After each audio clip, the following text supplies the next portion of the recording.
আসসালামু আলাইকুম দর্শক, শুভেচ্ছা নিন লন্ডন থেকে। স্বাগত জানাচ্ছি কাজী হেমায়েতুদ্দিন মিশন। সাম্প্রতিক বাংলাদেশে ঘটে যাওয়া নানা বিষয় নিয়ে আমাদের সঙ্গে আছেন।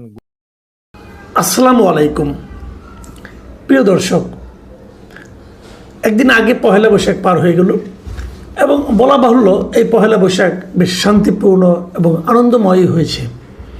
আমি ব্যক্তিগতভাবে এই পহেলা বৈশাখকে যেভাবে উদযাপন করা হলো, সরকারের যে ভূমিকা ছিল এবং সবচেয়ে বড় কথা, এ ধরনের সাংস্কৃতিক কর্মকাণ্ডের মধ্যে যে রাজনীতি ঢুকিয়ে না দেওয়ার যে সরকারি প্রবণতা, সরকারি প্রচেষ্টা, এটা আমার কাছে খুবই প্রশংসনীয় মনে হয়েছে। এই জন্য আমি সরকারকে সাধুবাদ জানাতেই চাই। কিন্তু এই পয়লা বৈশাখে আরেকটা ঘটনা ঘটেছে, এটাকে আমি কীভাবে দেখব, রাজনৈতিকভাবে দেখব না কীভাবে দেখব, সেটা নিয়ে আপনাদের সঙ্গে আলোচনা করতে চাই। ওই ঘটনাটা ঘটেছে চট্টগ্রামে। চট্টগ্রামে এই এনসিপির নেতা এবং সংসদ সদস্য ব্রাহ্মণবাড়িয়া থেকে নির্বাচিত মিস্টার হাসনাত আবদুল্লাহ, তিনি চট্টগ্রামে গিয়েছিলেন চট্টগ্রামের সাবেক মেয়র মঞ্জুর আলমের সঙ্গে দেখা করতে। এবং আমি যত শুনেছি উনি একা যান নাই, ওনার সঙ্গে আরও অন্য কয়েকটা দলের নেতাও ছিলেন। যাই হোক, তো উনি যখন ওখান থেকে বের হয়ে আসেন তখন উনি একটা তোপের মুখে পড়েন, বলা যায় আমার বিবেচনায় মবের মুখে পড়েন বলতে হবে। অনেকগুলি ইয়াং ছেলেরা তাকে ঘিরে ধরেছে, তাকে বলছে যে স্বৈরাচারের দোসরের সঙ্গে আপনার কিসের মিটিং, আপনি কেন এসেছেন, কেন মিটিং করছেন স্বৈরাচারের দোসরের সঙ্গে, অ্যাটসেট্রা অ্যাটসেট্রা। পরে বিভিন্ন পত্রপত্রিকা থেকে, বিভিন্ন মিডিয়া থেকে যতটুকু খবর পেলাম, এই যে বিক্ষুব্ধ তরুণ, এরা কারা? এরা মূলত ছাত্রদল এবং যুবদলের কর্মী, নেতা, সমর্থক। এরাই তাদেরকে ধরেছেন। যদিও এদের অনেকে নিজেদেরকে জুলাই যুদ্ধের দাবি করেছেন। জুলাই যুদ্ধের দাবি নিয়ে আমার কোনো আপত্তি নেই। বিএনপি, যুবদল, ছাত্রদল, ছাত্র শিবির, জামাত ইসলামী, সাধারণ নাগরিক, এরাও কিন্তু জুলাই যোদ্ধা। কারণ জুলাই তো আর জুলাইয়ের সেই গণ অভ্যুত্থান বলেন এবং গণ আন্দোলন বলেন, এটা তো একা একা হয় নাই, একটা কোনো দলও করে নাই, সব দল মিলিয়েই করেছে। কাজেই সবাই জুলাই যোদ্ধা, এটা নিয়ে আমার কোনো আপত্তি নেই। ওনারা নিজেদেরকে জুলাই যুদ্ধের পরিচয় দিলেও আমি যতটুকু জেনেছি তাদের মধ্যে সিংহভাগই ছাত্রদল এবং যুবদল। এখন ছাত্রদল এবং যুবদল হাসনাত আবদুল্লাহকে বাগে পেয়ে তাকে বেইজ্জতি করছে অথবা করবে, এতে আমি খুব একটা অবাক হইনি। এটা হতেই পারে, তাদের মধ্যে তো একটা রাজনৈতিক প্রতিদ্বন্দ্বিতা আছেই। কাজেই তাকে যদি রাজনৈতিকভাবে হেয় প্রতিপন্ন করা যায়, এতে কোনো অস্বাভাবিক কিছু না, এটা হতেই পারে। কিন্তু প্রশ্ন হলো, তারা তাকে যেভাবে আক্রমণ করেছে, এই আক্রমণটা কি ঠিক আছে কিনা? একজন লোক কারো বাসায় গিয়েছে, এখন উনি যে স্বৈরাচারের দোসর, এটা আপনার কতদিন বলবেন? বাংলাদেশের স্বৈরাচারের দোসর ছিল নাকি বলেন আপনারা? শেখ হাসিনা যে 17 বছর 15 বছর যে শাসন করেছেন, এই সময়ে কে আওয়ামী লীগ করতো না? 10 জন লোকের মধ্যে 9 জনই বলতো আমি আওয়ামী লীগ করে, একজন চুপ করে থাকতো। সেগুলো দল করে না, সে মুখ ফুটে বলতো না যে আমি বিএনপি করি। জামাত বলতো কোনো প্রশ্নে ওঠে না, কারণ জামাতের লোকেরাই বলতো আমি আওয়ামী লীগ করি। এই যে জামাতের বিরাট নায়ক, শিবিরের বিরাট নায়ক সাদিক খান, আওয়ামী লীগের পক্ষে স্লোগান দেয়নি, আওয়ামী লীগ করেনি। স্বৈরাচারের দোসর সে, সবাই তাহলে স্বৈরাচারের দোসর। তো এটা কতদিন চলবে? এখন একটা গণতান্ত্রিক সরকার এসেছে। ভোট দেওয়ার সময় বলেছিলেন আপনারা যে আমরা স্বৈরাচারের দোসরের ভোট চাই না? তা তো বলেননি। বিএনপির লোকেরা তো স্বৈরাচারের দোসরদের ভোট পাওয়ার জন্য, মানে যদি তারা স্বৈরাচারের দোসর হয়, যদি হয়, তাদের ভোট পাওয়ার জন্য পারলে যায় তাদের পা ধরেছে, ধরেনি। তাহলে কে স্বৈরাচারের দোসর, কখন স্বৈরাচারের দোসর? ও, যখন আপনার পছন্দ না হবে তখন সে স্বৈরাচারের দোসর, আর যখন সে আপনার পছন্দ হবে তখন এই দেশের নিরপরাধ নাগরিক। এই কি ইকুয়েশন? এটা কতদিন চলবে? এই যে কাউকে স্বৈরাচারের দোসর বলে তার উপর ঝাঁপিয়ে পড়া, তাকে হেয় প্রতিপন্ন করা, তাকে গালাগাল করা, এটাই মব। মব ভাই গাছে ধরে না, মব গাছে ধরে না, মব আকাশ থেকেও আমদানি হয় না, এটাকেই মব বলে। দেখুন, আমি এখানে কয়েকটা বিষয় বলি। হাসনাত আবদুল্লাহ কার সঙ্গে দেখা করবেন, কেন দেখা করবেন, এটা তার ব্যক্তিগত ব্যাপার। যদি এর মধ্যে রাষ্ট্রদ্রোহিতার কিছু না থাকে সেক্ষেত্রে কোনো সমস্যা নাই। আর যদি রাষ্ট্রদ্রোহিতা কিছু থাকে, সেটা আইন শৃঙ্খলা রক্ষাকারী বাহিনী দেখবে। আপনি কে? আপনি কে? আপনারা 10-12 জন লোক মিলা বলেন মব করতেছে। আসলে আমার যেটা আমি ওটা বলি, আগে একটু কথা বলে নিই। আমি একটু হাসনাত আবদুল্লাহর প্রশংসাটা করতে চাই। এখানে আমি একটা ভিডিও দেখলাম, আমি খুব ইন্টারেস্টিংলি খেয়াল করলাম। হাসনাত আবদুল্লাহর বয়স কম, আমার চেয়ে তো অনেক কম। আমার সঙ্গে বিভিন্ন সময় দেখা সাক্ষাৎ হয়েছে এবং মানে খুবই কম বয়স্ক একটা লোক।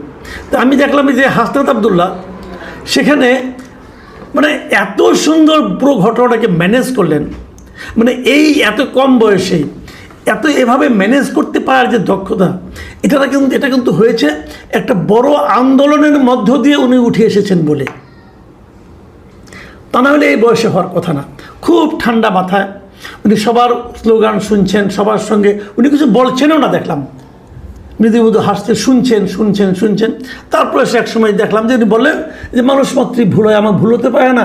উনি কিন্তু কোনো আর্গুমেন্টে গেলেন না এবং পুরো বিষয়টাকে ম্যানেজ করে। আমরা দেখলাম পুলিশে চলে এসেছে, যাক এগুলি হয়েছে।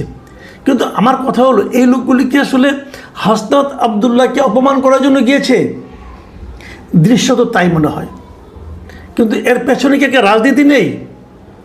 আমার মনে হয় একটা রাজনীতি আছে, এবং সেই রাজনীতিটা হলো খুবই কুৎসিত অন্তর্দলীয় রাজনীতি। কেমন কিছু কথা বলি। হাসনাত আবদুল্লাহ যার বাসায় গিয়েছিলেন, এই যে মঞ্জুর আলম, উনি কে? উনি একসময় আওয়ামী লীগের রাজনীতি করতেন, কিন্তু 2009 সালের পরে তো উনি আওয়ামী লীগের রাজনীতি করেননি।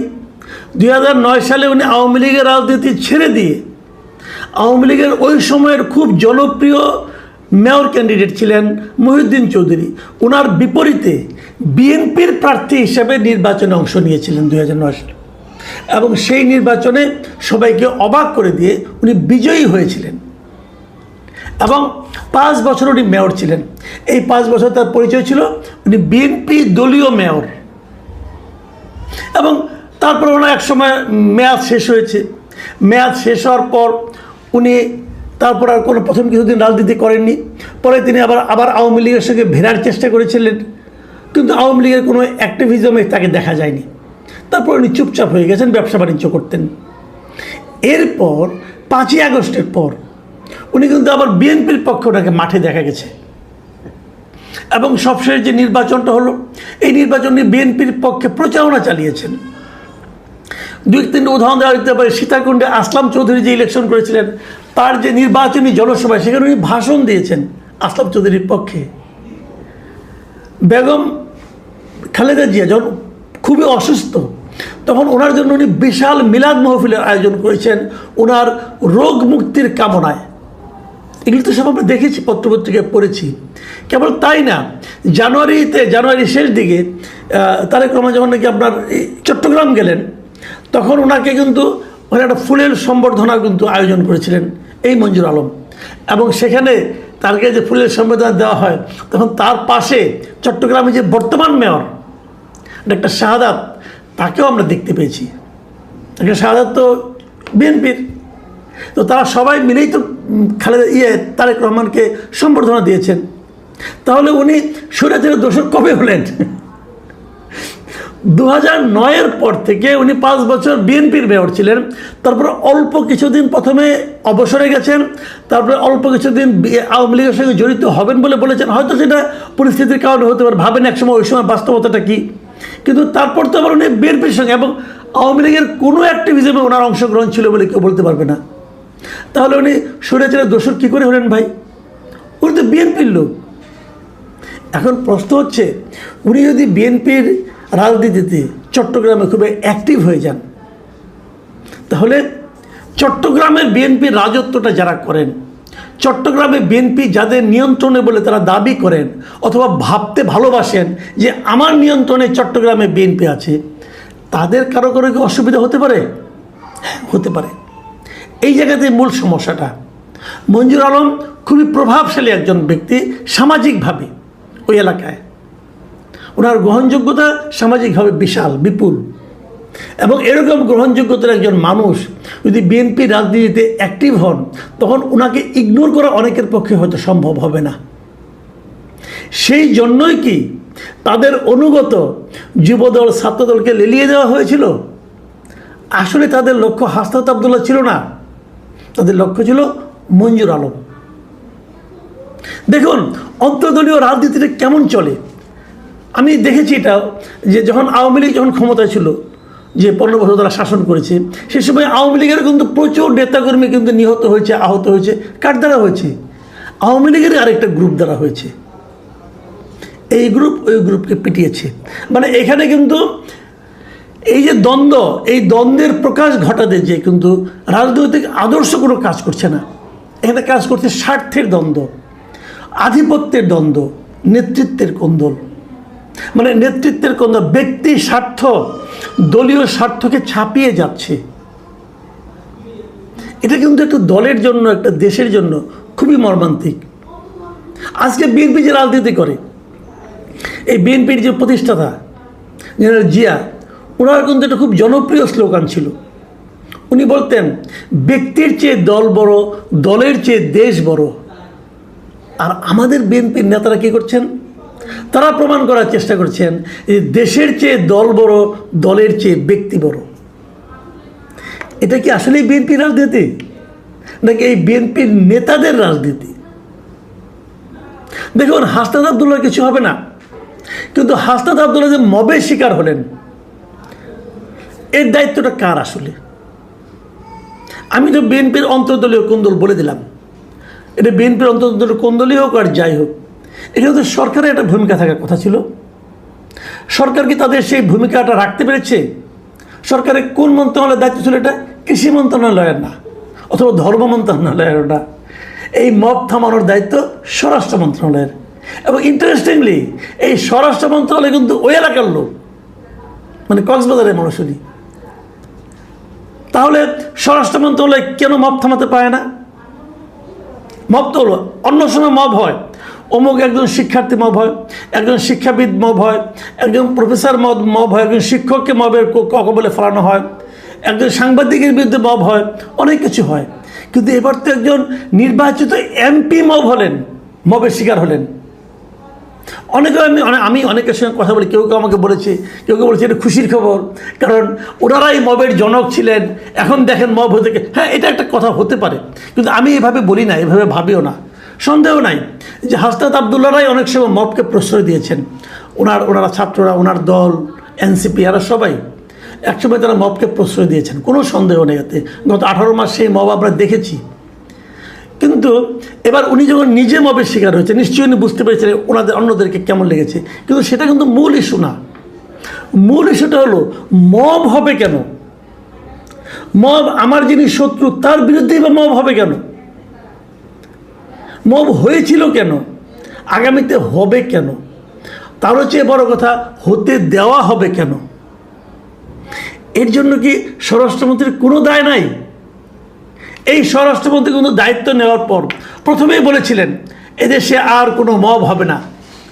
আপনি কি আপনার কথায় স্থির থাকতে পেরেছেন? আমি স্বরাষ্ট্রমন্ত্রীকে অনুরোধ করব, আপনি আজ রাতে বিছানায় ঘুমোতে যাবার আগে একবার হিসাব করে দেখবেন তো, আপনি দায়িত্ব নেওয়ার পর এই দেশে কতগুলি মব হয়েছে। একটু খুঁজে দেখেন, পেপার পত্রিকাতে পাবেন। এর জন্য কি আপনার একটুও দায়িত্ববোধ নাই? আপনার একটুও খারাপ লাগবে না? লাগা উচিত।